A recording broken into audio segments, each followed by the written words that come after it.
Welcome to Conversations Live. For more than a decade, we've brought you the best in books, entertainment, celebrity interviews, and current events. When the movers and shakers of the world have something to say to you, they say it to us first.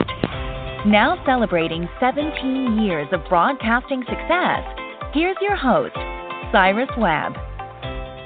And welcome back, everyone, to Conversations Live. I'm your host, Cyrus Webb. Glad you all could join us once again, both for our radio audience tuning in Mississippi, as well as our online audience joining us around the world. Thanks to our friends at iHeartRadio. We're glad you guys could be with us as well. Well, I know, just like all of you do, that one of the things that definitely has happened in the past several weeks is the schools reopening. My nephew was excited to get back, but I know a lot of parents are nervous, not only about sending their children back to school as we're dealing with COVID-19, but also, of course, the impact that the type of learning we're getting today, how it may be impacting them, not only, of course, when it comes to their physical health, but especially when it comes to how much time they're spending in front of their screens. We're here to give us some great tips on what you all need to know when it comes to the health of your children during this time. We have two very special guests. We have Donna Mazyck.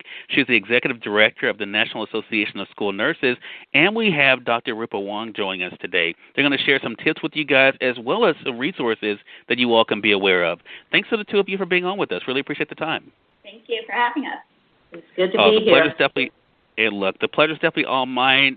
Donna, if you don't mind, I'll start with you. I mean, health is one of the big things that all of us are really concerned about, especially for those who have children. We know that school nurses and those, of course, in the health profession are definitely playing a big role when it comes to our lives at school as well as at home.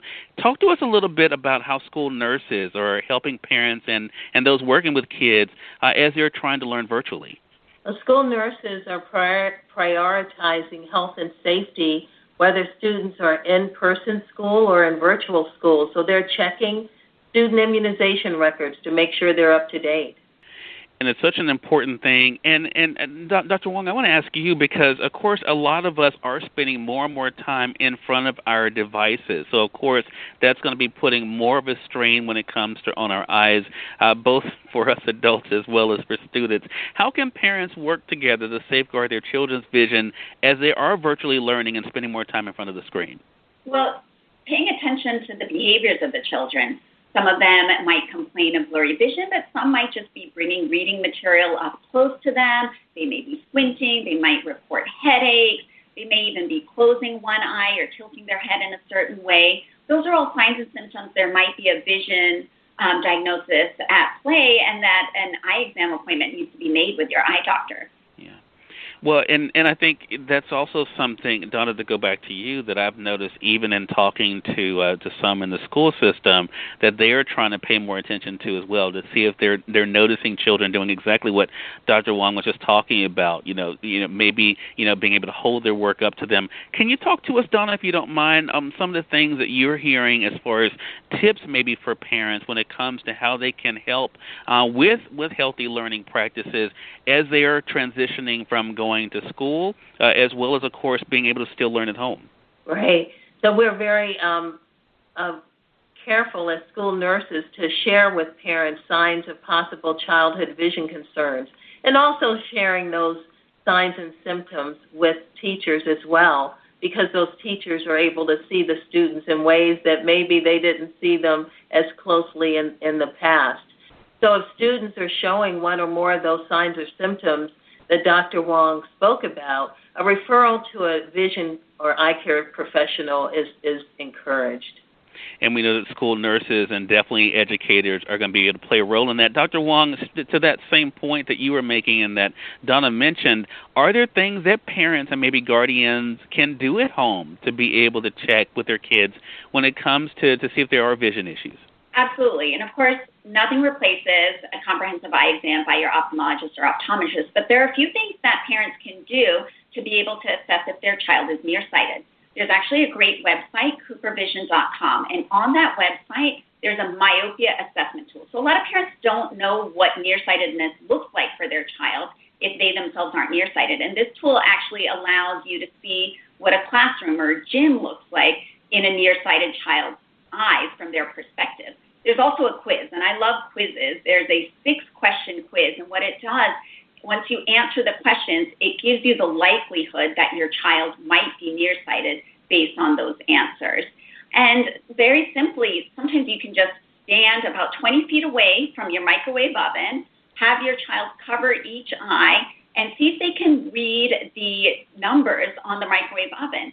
That's about 20/20. If they can't read that, that might be a sign that they might be nearsighted. And as a pediatric ophthalmologist and a mom to 3 kids, I'm actually really excited because there's a new FDA-approved contact lens called MySight that slows nearsighted progression when kids are starting treatment between the ages of 8 through 12. And we didn't have this before, so that's really exciting as well. Dr. Wong, I'm going to stay with you for a moment, and I appreciate you mentioning that website again, coopervision.com, for our audience. For those joining us via the podcast, we'll link that for you guys. So, Dr. Wong, I want to ask you, because I know we as adults, we try to, even though we don't always do it, try to get our yearly eye exams right. Is that one of the things that even though, parents might be concerned about everything that's happening, with the pandemic and other concerns, is it something you're also stressing, making sure that they keep their kids on a routine when it comes to getting their own yearly screenings?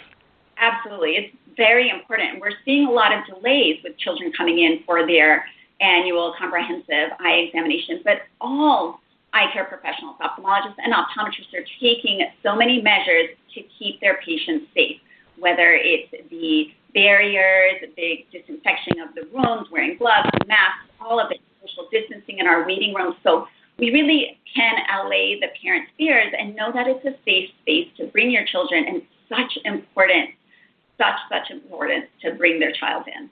Yeah, and I appreciate the two of you sharing this information with us as we are trying to, of course, make sure that we're looking out for the health of our children, but also making sure that in the times that we're living in, that they are getting the help and assistance they need.